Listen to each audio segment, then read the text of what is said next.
নিশ্চিত, এটা সত্য। এই সত্য যে এটা আল্লাহ তাআলা সূরা কাফের মধ্যে জানিয়ে দিয়েছেন, ওয়াজাআত সাকরাতুল মাউত বিল হক, মৌত সত্য। প্রত্যেক প্রাণীকে মৃত্যুর স্বাদ গ্রহণ করতে হবে।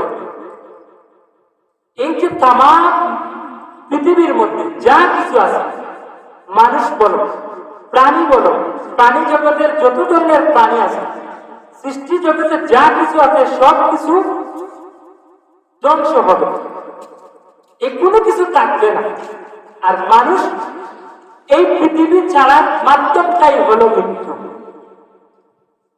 মানুষ যখন মৃত্যুবরণ করবে তখন তাকে এই জগৎ ছেড়ে তার আসল যে জগৎ, তা ওই জায়গায় তাকে পাড়ি জমাতে হবে।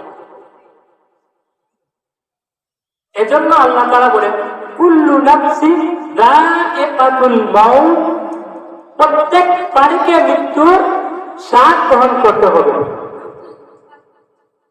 সুম্মা ইলাইনা তুরজাউন, অতঃপর প্রত্যেককে তার দিকে ফিরে যেতে হবে।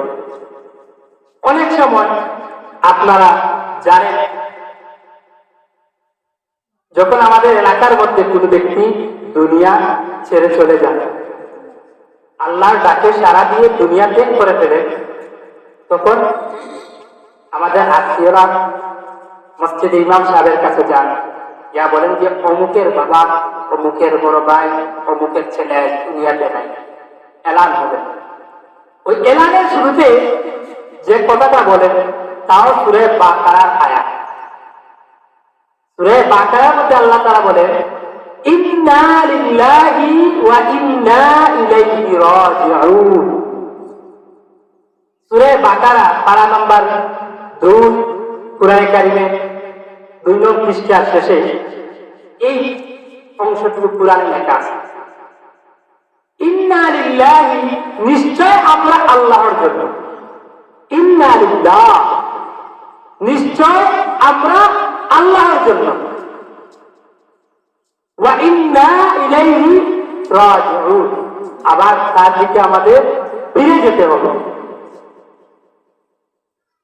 যে আল্লাহ তাআলা এই দুনিয়াতে পাঠাইছেন একটা নির্দিষ্ট সময় দিয়ে, ওই নির্দিষ্ট সময়ের ভিতরে আপনি আমি এই দুনিয়ার মধ্যে আল্লাহকে রাজি খুশি করা লাগে। যদি আপনি আমি আল্লাহ তাআলাকে সন্তুষ্টি করতে পারি, আল্লাহর সন্তুষ্টি অর্জন করতে পারি, তাহলে আপনার আমার এই দুনিয়ার আশা, বসবাস করা সব কিছু সফল হলো। আর যদি আমরা দুনিয়াতে আসিয়া দুনিয়ার রং তামাশায় লিপ্ত হয়ে, দুনিয়ার ভোগ বিলাসিতায় আমরা জড়িত হয়ে আর আল্লাহকে ভুলে যাই, তাহলে তো এই দুনিয়াও আমাদের বরবাদ, আখিরাতও বরবাদ। এই দুনিয়ার স্বাদ মজা কিছুই নাই। এজন্য কবি ডাক দিয়া বলেন, मौत को समझा है गाफिल इख्तितामे जिंदगी, मौत को समझा है गाफिल इख्तितामे जिंदगी, दर हकीकत मौत तेरे इब्तिदाए जिंदगी, दर हकीकत मौत तेरे इब्तिदाए जिंदगी।